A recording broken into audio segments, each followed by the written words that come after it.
What's going on, YouTube? It's your boy, CamATL, and thank you for once again joining me for another NFL video. And in this video, we're going to break down this Thursday night showdown between the Colts and the Titans. All right, this game seems like it's going to be a close game. I'm expecting a close battle, back and forth.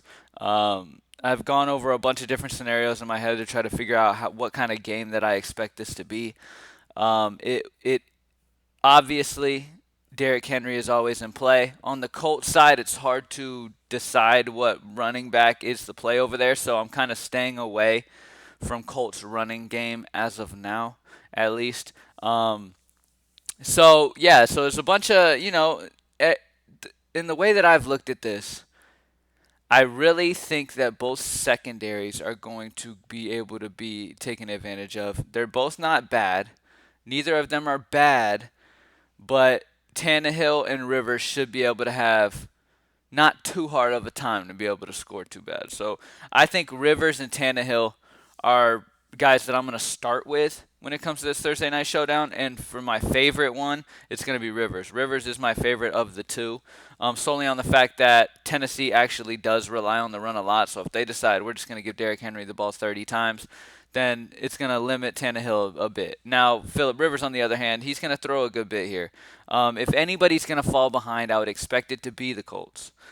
Now, here's the situation here, and the reason I like Rivers. Not only is Rivers a good bit cheaper, all right, he's 2,100 less at the captain spot. I probably won't be going him captain. Normally, I like to get. I mean, I might, but normally I like to get a receiver or like I try to choose which guy that I think is going to be the biggest PPR guy in the game. And honestly, my gut when it comes to that. So between the quarterbacks, my favorite is Rivers, but I do like both quarterbacks. When it comes to receiving, this might sound crazy, but Corey Davis is my preferred receiver over on the Tennessee side. All right, AJ Brown is going to be dealing with Xavier Rhodes. Now, this isn't the Xavier Rhodes that from a few years back where everybody just had no chance against him. He's not as good. He's dealt with some injuries, but it is still Xavier Rhodes, and he has done an okay job this season against receivers. And yeah, so AJ Brown is solid. He's back to full speed. He's been doing his thing at practice. He was able to go full participant, and he's ready to go, right? But the thing that sticks out to me is that matchup. A.J. Brown is going to be dealing with an aggressive Xavier Rhodes, a guy who's very physical, and Corey Davis is going to be dealing with Rocky Sin, most likely, which is great because at the end of the day, if you look at the up and down of Corey Davis, so Corey Davis got 20 week one against Denver, 12 against Jacksonville the next week, 11 against Minnesota, did not play against Buffalo, and then did not play against Houston week 6.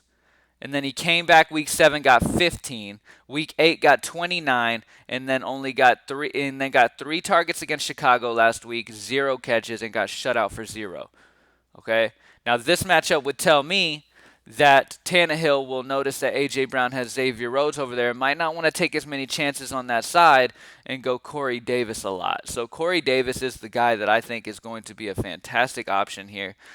You can play him at captain if you want to take the plunge. I'm going to lean GPP with this with the core that we put in here. Corey Davis is definitely GPP. Corey Davis as captain is the way that I'm leaning here.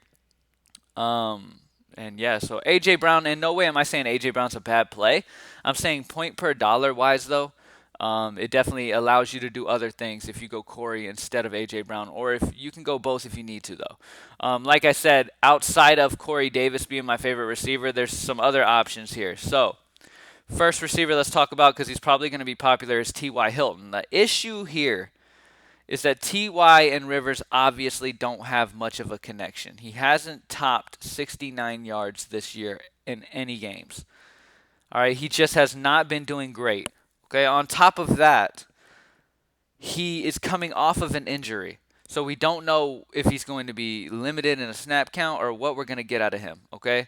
So at the end of the day, I really love the situation for other guys in this Colts offense that will be able to shine here. Now, with that being said, there is somebody that sticks out to me here for this Colts offense when it comes to the receiving game here, and that is going to be Marcus Johnson. All right, Marcus Johnson has been getting targets in this offense. He has been shining. He's been a bright spot. It looks like they're definitely going to continue to try to keep him involved in this offense. He's going against Breon Borders, who has not been great. They've been giving up some points to these guys. So Marcus Johnson's in a solid spot. Yes, Ty coming back will limit him a bit, but at the end of the day, if you look at it, Week 6. When Marcus Johnson got 8 targets against Cincinnati, T.Y. Hilton was in there and played.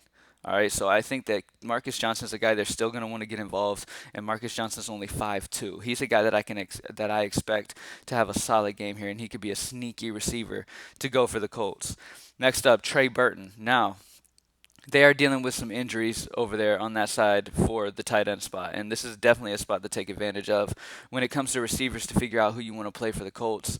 Like I said, I'm a little hesitant on T.Y. Hilton as of right now because he's coming back from injury. We don't know what to expect, and even if he comes back and he's 100%, we don't know how much he's going to get. He hasn't topped 70 yards all year, so he's not a guy that's having like boom days. I mean, there's really not much of a reason.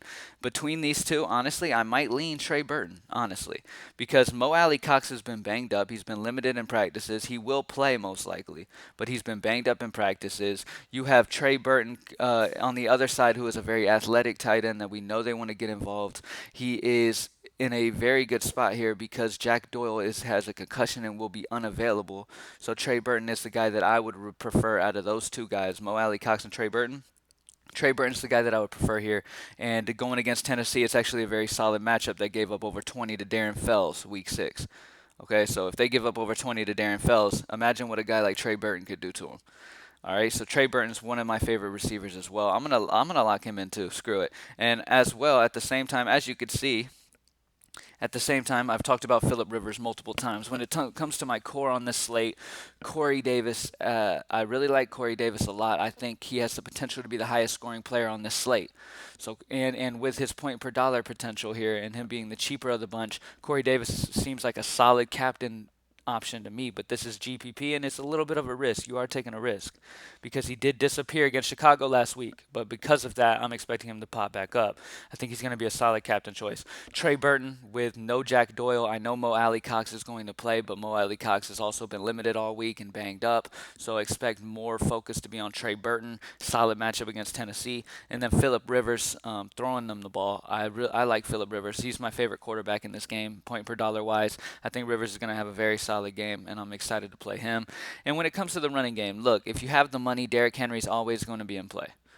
Plain and simple, he gets so much usage in this offense that he's going to get you a solid floor regardless. The question is at his price tag, is he going to get you the amount of points that you really, really want? And that's the question mark because honestly, the Colts are a solid defense. They're a solid run D. They're a solid defense in general. Both sides of this game. I mean, both defenses are not horrible. Okay, and at the end of the day, the Colts have been a solid run defense, but Derrick Henry is a beast. So Derrick Henry is a solid option. You can go with him if you have the money. That's completely fine. But I am kind of, as my first look of the slate, and well, it's not my first look. I've been looking all week, but the way that I see it is I'm not feeling super confident in really getting these running backs. I think the takedown line of the week is going to be receivers instead of running backs. I don't think there's going to be Jonathan Taylor's not going to be in the winning line. I don't believe Hines won't. I think Henry won't. I think it's going to be receivers. It could be possibly AJ Brown, Corey Davis, Trey Burton, these guys. So if I had to choose between Henry and AJ Brown, it's a close one. Maybe I lean Henry slightly because he's only 400 more, and we know for sure Henry's going to get his. And AJ Brown's dealing with Xavier Rhodes, but yeah, either way, I like the situation here for them, and that's about it. Those are the main guys that I'm really wanting to take advantage of here. Let's go back over it. Corey Davis at captain, mainly because we're going to see Xavier Rhodes on A.J. Brown. Xavier Rhodes is not the same Xavier Rhodes that we remember from years past, but it's still Xavier Rhodes nonetheless, and he is a solid cornerback, plain and simple. A.J. Brown is a monster, though, and he will still get his, so I'm not saying don't play him, but I'm saying with that matchup, Corey Davis could possibly shine here in this one, and with him dudding out against Chicago last week, I think he's in a great spot to pop out here. Trey Burton, Mo Alley Cox, yes, he will play, but Mo Alley Cox has been banged up all week. Jack Doyle has a concussion and will not play, so Trey Burton really sticks out to me here. And then Phillip Rivers is my favorite quarterback of the bunch. My favorite other player that I don't have in this core would be Tannehill. I do like I said before, I do like both quarterbacks in this game. I think both quarterbacks are going to do okay here. But yeah, Philip Rivers is my ideal guy because he's 9-8 compared to Tannehill being 11-2. All right, so plain and simple. All right, good luck, y'all. GreenlightDFS.com to join the squad for Thursday night showdown and go ahead and get entered into the week 10 over at Greenlight DFS. Comment down below who you think is going to be the highest scoring player in this game, man. I'm excited to hear y'all's guesses. I think it's going to be Corey Davis personally. I think Corey Davis is going to blow up in this game. So good luck, y'all. Let's get this money, and I'm out. Peace.